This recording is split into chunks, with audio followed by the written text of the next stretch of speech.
can actually recreate a lot of what our artists are sitting there doing by hand in data.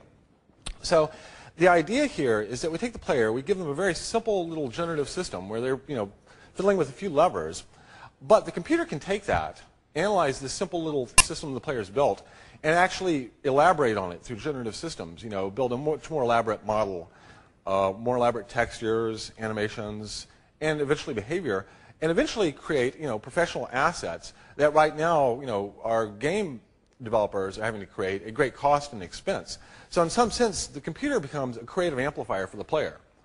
And this, to me, is what computers are really amazing at, is amplifying people's abilities, especially in the realm of imagination. So once we have that, if we have this amplifier for the players, we can take the content that they've made, bring it up to a server, collect it, and then if we also have a model of that player, what they like, what they're trying to do in a game, what their goal states are, we can preferentially download stuff that other players have made to them. So in some sense, players are making the game collectively as they play. And the game itself is individualizing each game to each individual player. So in some sense, I'm going to show you a demo of a game we're working on now called Spore. And the idea of the game is that players are collectively building this world together as they play. Playing the game is the process of kind of building this world. In some sense, in this game, I don't want the player to be Luke Skywalker. I want them to be, or Frodo Baggins. I want them to be George Lucas or J.R. Tolkien. I want them to feel like world creators, not just like a protagonist kind of moving around a pre-scripted story. I want them to be in control of not only the story, but the universe as well. Now, this game was kind of roughly inspired by a couple of things. The Powers of 10 idea by Charles and Ray Eames, which is showing the universe at all these different scales. Also by the SETI project. And originally, I kind of got drawn to this because I was very fascinated with the question of aliens and extraterrestrials.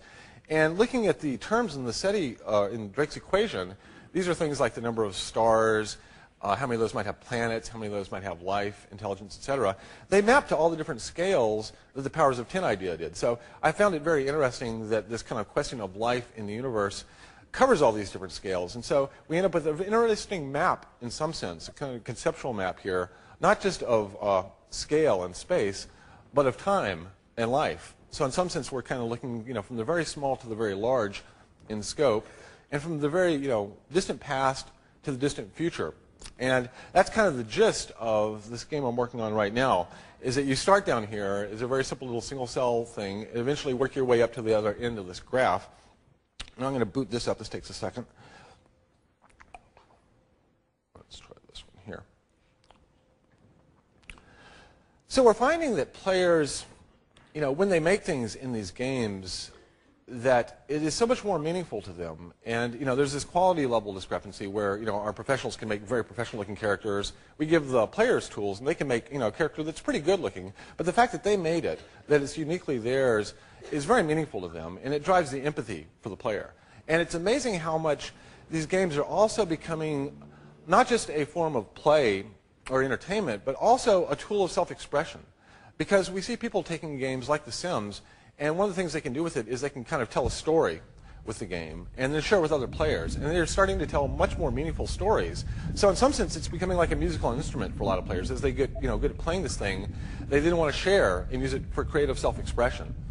Now, this game Spore occurs, as I mentioned, at these different scales. We actually have kind of sub-games. You actually start at a cellular level, work your way up through evolution. You design your own creature. Eventually, if it becomes intelligent, you go to kind of a tribal phase, and you start dealing with the sociology of the creatures. And then eventually, you start building cities, an entire civilization, and then eventually you go out into space. I'm just going to show you a little bit of the game to give you a sense of it. I'm going to start with the one of the editors. Now, the core of this game is a set of very powerful editors that we've built where anybody can kind of take the computer and in a few clicks create something amazing. So we have this torso here. There's a little backbone. It's kind of very physical, very tactile. I can use the mouse wheel to kind of expand and contract it, sculpt it very much like clay. Again, every bit of this wants to have kind of some existing metaphor. So we want players to kind of touch this and feel like, oh, this is like clay. I kind of understand this. Or this is like a very simple little backbone. Now, we've also got palettes of parts over here. So, we have things like limbs I can drag out. These are feet. Each one of these parts, as we drag them on, has meaning.